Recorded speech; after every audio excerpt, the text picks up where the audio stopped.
सोचो तुम एक पुरानी विक्टोरियन फोटोग्राफ देख रहे हो। सब लोगों ने बहुत पुराने जमाने के कपड़े पहने हैं, गलियां भी अलग देख रही हैं। दुनिया बहुत त्योर की लगती है, जैसे कोई दूसरा प्लेनेट हो। लेकिन फिर तुम्हें कुछ अजब सा देखता है। क्या वो कोई इंसान है जो मॉडर्न डिवाइस पकड़ा हुआ है, या फ्यूचर के कपड़े पहने हुए है?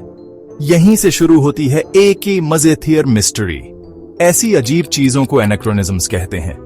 एनाक्रोनिज्म वो चीज होती है जो ऐसे टाइम पीरियड में देखे जहां वो बिलोंग नहीं करती। सोचो एक नाइट चमकते आर्मर में अपना स्मार्टफोन चेक कर रहा है। विक्टोरियन फोटोज में यह एनाक्रोनिज्म्स इतने क्लियर नहीं होते, लेकिन वो होते हैं अगर तुम ध्यान से देखो, या अगर तुम बिलीव करना चाहते हो कि वो हैं।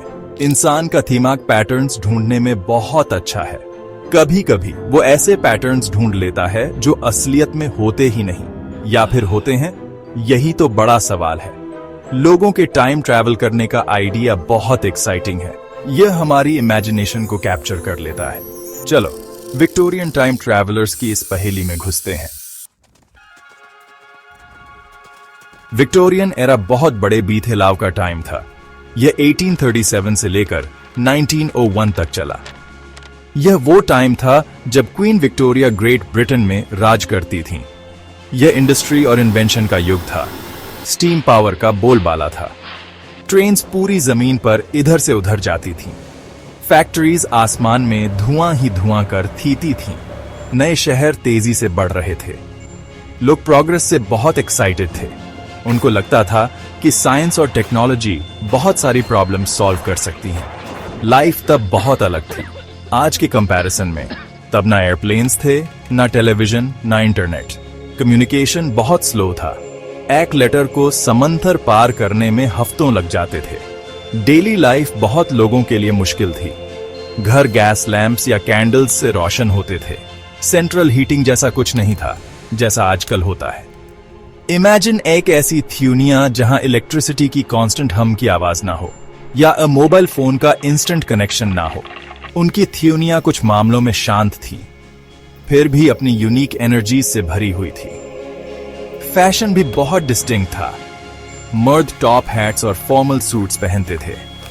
औरतें लंबी एलैबोरेट ड्रेसेस पहनती थीं, कॉर्सेट्स और बसल्स के साथ। इसके अलावा कुछ भी पहनो तो एक्थेम अलग देखता था। चलो एविडेंस की बात करते हैं, खुद फोटोग्राफ्स की। कुछ ऐसी फेमस इमेजेस हैं जिन्हें देखकर लोग अपना सर खुजाने लगते हैं। एक ऐसी ही फोटो जो लगभग 1941 में ली गई थी, पर अक्सर गलती से विक्टोरियन बोलकर सर्कुलेट होती है। उसमें एक ही क्राउड देखता है एक ब्रिज रीओपनिंग पर। उनमें एक एथेमी है जो सरप्राइजिंगली मॉडर्न देखता है। उसने कुछ रैप अराउंड सनग्लासेस जैसे पहने हुए हैं। उसने एक ही प्रिंटेड टी शर्ट पहनी है, और ऐसा लगता है कि उसने एक ही पोर्टेबल कैमरा भी पकड़ा हुआ है। वो बस आसपास के लोगों के हैट्स और फॉर्मल वेयर के साथ बिल्कुल फिट नहीं बैठता। लोग उसे टाइम ट्रैवलिंग हिपस्टर कहते हैं। एक और फेमस एग्जाम्पल जेन्युइनली पुराने पीरियड का एक फोटोग्राफ से जुड़ा है जो 1860s की है। उसमें कुछ लोग हैं और कुछ क्लेम करते हैं कि उनमें से एक ही ने ऐसी चीज पकड़ी है जो बिल्कुल मोबाइल फोन जैसी देखती है। या दूसरे केसेस में यह कोई हेयर स्टाइल हो सकता है जो बहुत मॉडर्न लगे, या कपड़े का कोई पीस जो अपने टाइम से डेकेड्स आगे की स्टाइल में कटा हो। ये डिटेल्स अक्सर ब्लरी होती हैं। ये इंटरप्रिटेशन के लिए ओपन है, लेकिन सजेशन बहुत पावरफुल है। क्या यह किसी दूसरे टाइम से आया विजिटर हो सकता है जो कैमरा में कैद हो गया? यह अनोमलीज फैसिनेटिंग है, क्योंकि यह हमारी हिस्ट्री की समझ को चैलेंज करती है। हमारे दिमाग में विक्टोरियन एरा की एक ही मेंटल इमेज है। यह फोटोज उस इमेज को डिसरप्ट करती हैं। वे एक ही अनएक्सपेक्टेड एलिमेंट ले आती हैं। जब साइंटिस्ट्स यह फोटोग्राफ्स देखते हैं तो वो थोड़ा शक तो करते ही हैं। यह इंपॉर्टेंट है। साइंस आइडियाज को टेस्ट करके काम करता है, ऐसा एविडेंस ढूंढकर जो वेरीफाई किया जा सके। पहली चीज जो एक ही साइंटिस्ट करेगा वो है एक सिंपलर एक्सप्लेनेशन ढूंढना। क्या वो मॉडर्न ऑब्जेक्ट असल में कुछ ऐसा है जो उस टाइम पर एग्जिस्ट करता था? For example a time travelling hipster के सनग्लासेस। सिमिलर स्टाइल्स के गॉगल्स 1940s में एग्जिस्ट करते थे, शायद कॉमन नहीं थे, उसकी टी शर्ट एक ही स्वेटर हो सकती है जिस पर एम्ब्लम सिला हो, जो उस ईरे की स्पोर्ट्स टीम्स के लिए कॉमन था। मिस इंटरप्रिटेशन एक ही कॉमन वजह है। जो चीज एक ब्लरी 19th सेंचुरी फोटो में मोबाइल फोन जैसी लगती है, वो शायद एक ही छोटा सिल्वर प्लेट बॉक्स हो, या कोई प्रेयर बुक, या फिर लाइट और शैडो का कोई खेल। अर्ली फोटोग्राफिक प्रोसेसेस अजीब आर्टिफैक्ट्स बना सकते थे। नेगेटिव पर डस्ट, केमिकल स्टेन्स या रिफ्लेक्शंस, यह सब मिसलीडिंग शेप्स बना सकते थे। बिना क्लियर हाई रेजोल्यूशन इमेजेस के अपनी इमेजिनेशन को थियोड़ाना बहुत आसान है। हमें अर्ली फोटोग्राफी का कॉन्टेक्स्ट याद रखना चाहिए। साइंस असल में टाइम ट्रैवल के बारे में क्या कहता है? वेल, यह कॉम्प्लिकेटेड है लेकिन बहुत इंटरेस्टिंग। टाइम के बारे में हमारी मॉडर्न अंडरस्टैंडिंग एल्बर्ट आइंस्टाइन से शुरू होती है। उनकी थ्योरीज ऑफ रिलेटिविटी ने सब कुछ बीट थिया। आइंस्टाइन से पहले हम सोचते थे कि टाइम कांस्टेंट है, आंकड़े की तरह जो सबके लिए हर जगह सेम स्पीड से बहती है। टिक टॉक हमेशा सेम। आइंस्टाइन ने हमें दिखाया कि यह बिल्कुल सच नहीं है। टाइम एब्सोल्यूट नहीं है, यह रिलेटिव है। यह स्ट्रेच भी हो सकता है और श्रिंक भी। आइंस्टाइन की थ्योरी ऑफ स्पेशल रिलेटिविटी हमें बताती है कि टाइम अलग अलग ऑब्जर्वर्स के लिए डिफरेंटली गुजर सकता है। अगर तुम बहुत फास्ट ट्रैवल करते हो, लाइट की स्पीड के करीब, तो टाइम तुम्हारे लिए स्लो डाउन हो जाता है।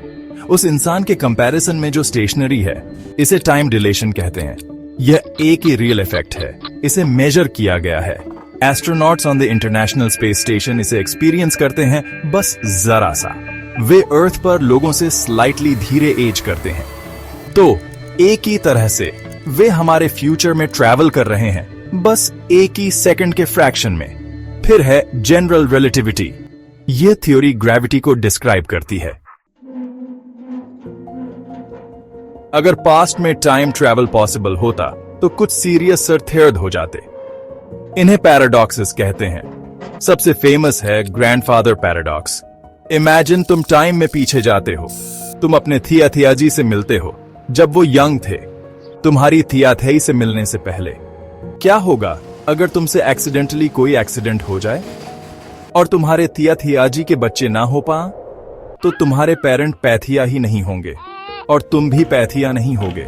लेकिन अगर तुम पैथिया ही नहीं हुए तो तुम टाइम में पीछे जाकर एक्सीडेंट कैसे करोगे? प्रॉब्लम समझे? यह एक लॉजिकल कॉन्ट्रडिक्शन है। यह पास्ट में ट्रैवल को इम्पॉसिबल जैसा दिखाता है, या एटलीस्ट बहुत ट्रिकी। साइंटिस्ट और फिलोसोफर्स ने इन पैराडॉक्सेस के बारे में बहुत सोचा है। कुछ सजेस्ट करते हैं कि अगर तुम पास्ट में गए तो तुम कुछ भी सिग्निफिकेंट चेंज नहीं कर सकते। यूनिवर्स के पास शायद सेल्फ करेक्ट करने का कोई तरीका हो। शायद तुम जो भी एक्शन लोगे वो समहाउ उसी फ्यूचर तक ले जाएगा जो तुम पहले से जानते हो। इसे कभी कभी नोविकोव सेल्फ कंसिस्टेंसी प्रिंसिपल कहते हैं। तुम पास्ट को चेंज नहीं कर सकते क्योंकि तुम उसका हिस्सा हो। आर्क और आइडिया है many worlds interpretation of quantum mechanics. यह थ्योरी सजेस्ट करती है कि हर बार जब कोई क्वांटम इवेंट होता है, यूनिवर्स स्प्लिट हो जाता है। यह मल्टीपल पैरेलल यूनिवर्सेस में स्प्लिट होता है। हर यूनिवर्स एक डिफरेंट पॉसिबल आउटकम रिप्रेजेंट करता है। तो उन विक्टोरियन टाइम ट्रैवलर्स का क्या? इतना सब कुछ के बाद हम क्या कंक्लूड कर सकते हैं? मोस्ट, अगर सब नहीं, तो फोटोग्राफिक एविडेंस को एक्सप्लेन किया जा सकता है। मिस इंटरप्रिटेशंस कॉमन है। पास्ट के फैशन और ऑब्जेक्ट्स हमारी अनट्रेन्ड आंखों को सरप्राइजिंगली मॉडर्न लग सकते हैं। होक्सेस भी एक ही पॉसिबिलिटी है। कुछ एक्स्ट्रॉर्डिनरी में बिलीव करने की डिजायर बहुत स्ट्रांग होती है। यह हमें ऐसे पैटर्न्स देखा सकती है जो असल में हैं ही नहीं। साइंस को पक्का प्रूफ चाहिए, और सो फार विक्टोरियन टाइम ट्रैवलर्स के लिए वो प्रूफ मिसिंग है। लेकिन मिस्ट्री खुद में वैल्यूएबल है। यह हमें क्यूरियस बनाती है। यह हमें हिस्ट्री के बारे में सीखने के लिए इनकरेज करती है, साइंस स्टडी करने के लिए, क्रिटिकली सोचने के लिए। टाइम ट्रैवल का एल्यूर पावरफुल है। यह हमारी डीपेस्ट डिजायर्स से बात करता है। पास्ट मिस्टेक्स को करेक्ट करने की, ग्रेट हिस्टोरिकल इवेंट्स को विटनेस करने की, या फ्यूचर के वंडर्स की एक झलक पाने की।